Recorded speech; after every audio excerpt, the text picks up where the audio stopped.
जी, अस्सलाम वालेकुम। मेरा नाम डॉक्टर अरसलान है और मेरा ताल्लुक़ शोबा अमराज़ चश्म के साथ है। आज जिस चीज़ के ऊपर मैं आपके साथ इंफॉर्मेशन शेयरिंग करूँगा,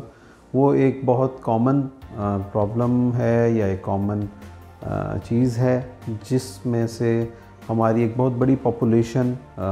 जिसके बारे में जानना चाहती है और उसके बारे में वो नॉलेज को गैदर करती है डिफरेंट सोर्सेज से। ये है ग्लासेस रिमूवल सर्जरी, जिसको कई दफ़ा लेसिक आई सर्जरी भी कहा जाता है, कॉर्नियो रिफ्रैक्टिव सर्जरी भी कहा जाता है और डिफरेंट तरह के कई नाम हैं जो इसको दिए जाते हैं। इसके बारे में कुछ जो बेसिक चीज़ें हैं वो मैं आपको यहाँ बताता चलूँ ताकि आपके नॉलेज में इजाफ़ा हो और आपको ये पता हो कि क्या आप ये लेज़र सर्जरी करवा सकते हैं, नहीं करवा सकते हैं, अगर करवाएंगे तो उसका एक सक्सेस रेट जो है वो क्या होगा और उसके बाद आपको किस तरीके के प्रॉब्लम्स का सामना करना पड़ सकता है। ये वो कॉमन सवालात हैं जो कि वो तमाम पेशेंट्स जो हमारे पास डेली बेसिस के ऊपर मेरे पास आते हैं चेक करवाने लेज़र सर्जरी के लिए और उनके जहनों में होते हैं। सबसे पहली चीज़ तो ये है कि क्या आप सूटेबल कैंडिडेट हैं या नहीं हैं। इसमें कुछ बेसिक जो क्राइटेरिया होता है वो है सही एज का होना, जैसे कि 18 साल से पहले और टू बी प्रिसाइज अगर हम कहें 18 साल और वैसे आम तौर पर तकरीबन 19 या 20 साल से पहले हम ये लेज़र सर्जरी परफॉर्म नहीं करते हैं। उसकी वजह क्या है? उसकी वजह ये है कि जो हमारी ग्रोइंग एज है, जो ह्यूमन बॉडी की एक ग्रोथ की एज है, वो तकरीबन 18 साल तक होती है और उस वक़्त तक जिस तरह बॉडी ग्रो कर रही होती है तो आँख के नंबर में भी चेंजेस आ रही होती हैं। इस वजह से हम ये लेज़र सर्जरी इससे पहले परफॉर्म नहीं करते हैं। दूसरी जो इसका एलिजिबिलिटी क्राइटेरिया है, उसमें जो दूसरी इम्पॉर्टेंट चीज़ है वो है आँख का नंबर। हर नंबर के लिए ये लेज़र सूटेबल नहीं है। अगर हम एक बहुत बेसिक इन्फॉर्मेशन आपके साथ शेयर करें तो उसमें जो माइनस के नंबर हैं या जो दूर की नज़र है या जो मायोपिक नंबर्स हैं,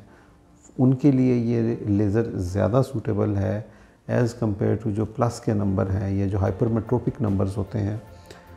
इनमें लेज़र्स अवेलेबल हैं लेकिन ज़्यादा अच्छे रिज़ल्ट्स जो हैं वो मायोपिक नंबर्स के होते हैं और उसके अंदर भी जो नंबर हैं वो तकरीबन 6, 7, 8 या मैक्सिमम 10 तक जो नंबर्स हैं वो हम ज़्यादा अच्छे तरीके से और इजीली ट्रीट करते हैं।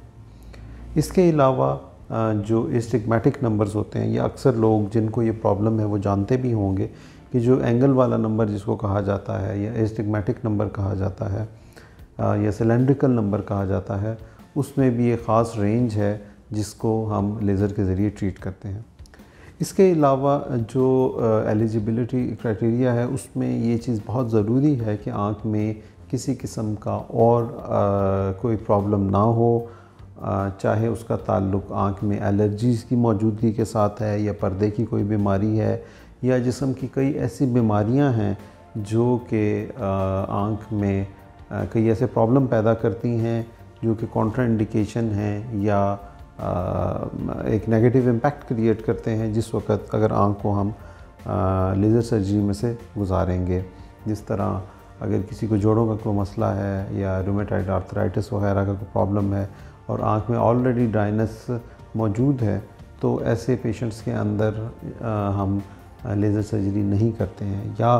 किसी को अगर काले मोतिये का मसला है तो ऐसे पेशेंट्स के अंदर चूँकि पर्दे की बीमारियां मौजूद हैं तो ऐसे पेशेंट्स में हम लेज़र सर्जरी परफॉर्म नहीं करते हैं। जो लेज़र सर्जरी है इसकी डिफरेंट टाइप्स हैं और इसमें एक बड़ी ह्यूज वैरायटी अब आ गई है और ये चूज़ करना कि कौन सी लेज़र आपके लिए सूटेबल है, इसमें जो आपके अपने जो आई सर्जन हैं वो आपको अच्छे तरीके से गाइड करेंगे, आपको अच्छे तरीके से बताएंगे कि कौन सी लेज़र है जो आपके लिए सूटेबल है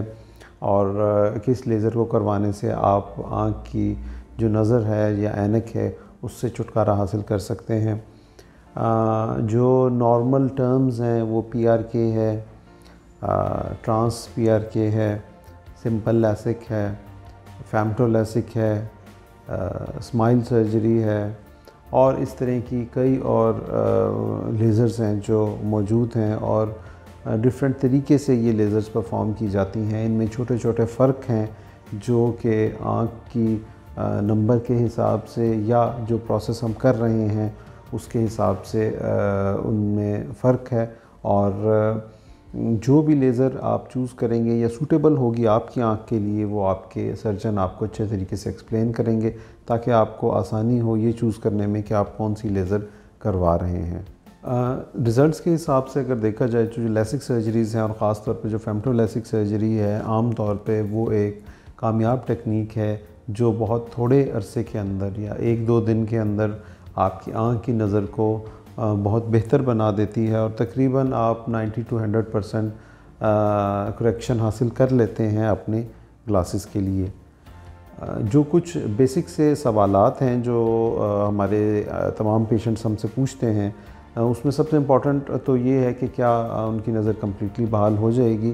तो देखिए जो भी प्रोसीजर होता है उसका कभी भी सक्सेस रेट बिल्कुल 100% क्लेम नहीं किया जा सकता है, लेकिन हाँ ये हम ज़रूर अपने पेशेंट्स को बताते हैं कि 90% से ज़्यादा चांसेस हैं इस चीज़ के कि आपका नंबर जो है वो ऑलमोस्ट करीब सारे का सारा लेज़र के ज़रिए रिकवर हो जाए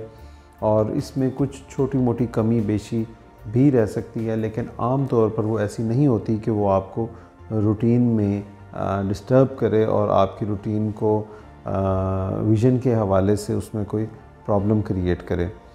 जो और मेजर क्वेश्चंस होते हैं उनमें 1-2 जो कॉमन चीज़ें होती हैं वो है कि क्या ये प्रोसीजर पेनफुल है या पेनलेस है। तो ये प्रोसीजर बिल्कुल पेनलेस है और इसके अंदर आँख में किसी किस्म की पेन ड्यूरिंग लेज़र तो बिल्कुल भी नहीं होती और सर्जरी या लेज़र के बाद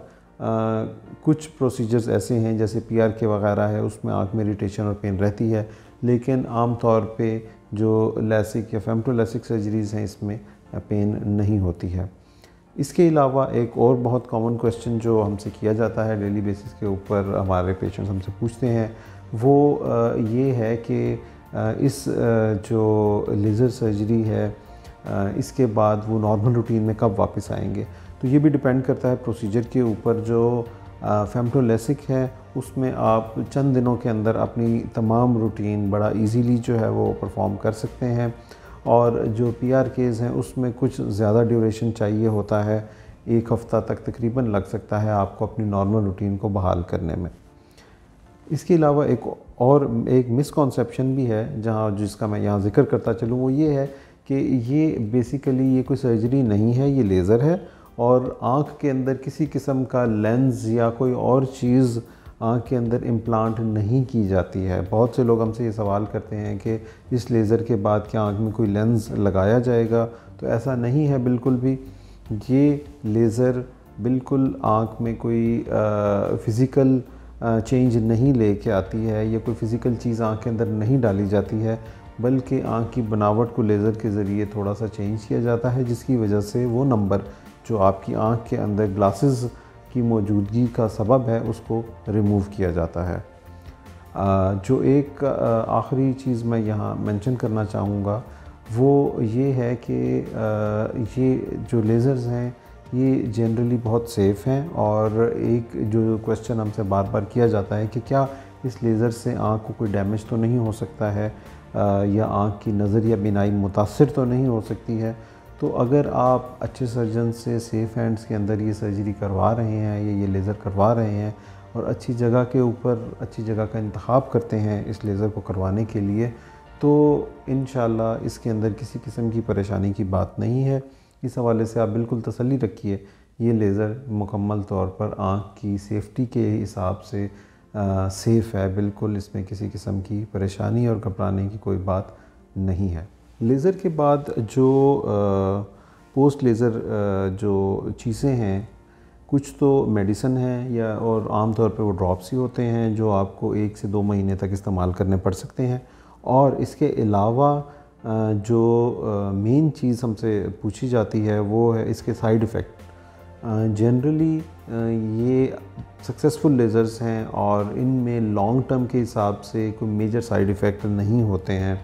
शॉर्ट टर्म के अंदर आँख में कुछ ड्राइनेस या इसके अलावा ग्लेयर या हैलोज़ या लाइट का फैलना, इस तरह की कुछ कंप्लेंट्स होती हैं जो दवाइयों के यूज़ और आँख की हीलिंग के साथ साथ कुछ हफ्तों या कुछ दिनों के अंदर ही कम्प्लीटली रिज़ॉल्व हो जाते हैं। अक्सर हमसे ये क्वेश्चन बार बार टेलीफ़ोन पे मैसेजेस के थ्रू पूछा जाता है, इनबॉक्स में, व्हाट्सएप के ऊपर, कि इसकी जो एक बेसिक कॉस्ट है, ये एक बहुत कॉमन क्वेश्चन है और डिफरेंट लोग एक दूसरे से भी पूछते हैं। तो यहाँ मैं ये चीज़ मेंशन करता चलूँ कि चूँकि इसमें कोई एक फ़िक्स प्रोसीजर नहीं है और कई डिफरेंट प्रोसीजर्स हैं, तो इसमें कोई एक फ़िक्स कॉस्ट भी नहीं होती है। और अगेन ये कॉस्ट बहुत ज़्यादा वेरी करती है कि आप किस जगह से और किससे ये सर्जरी करवा रहे हैं। लेकिन आपके नॉलेज के लिए मैं यहाँ ये बताता चलूँ कि तकरीबन ये सर्जरीज़ जो हैं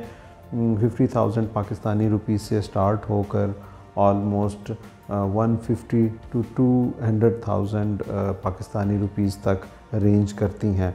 और इसके बीच में आम तौर पर तकरीबन तमाम जो भी लेज़र्स हैं वो आपको कॉस्ट कर सकती हैं, जो भी आप करवा रहे हैं। लेज़र्स से रिलेटेड कोई भी इंफॉर्मेशन आपको चाहिए हो तो हमारा फ़ोन नंबर, हमारा लिंक और हमारी तमाम तर हेल्प और गाइडेंस आपके लिए मौजूद है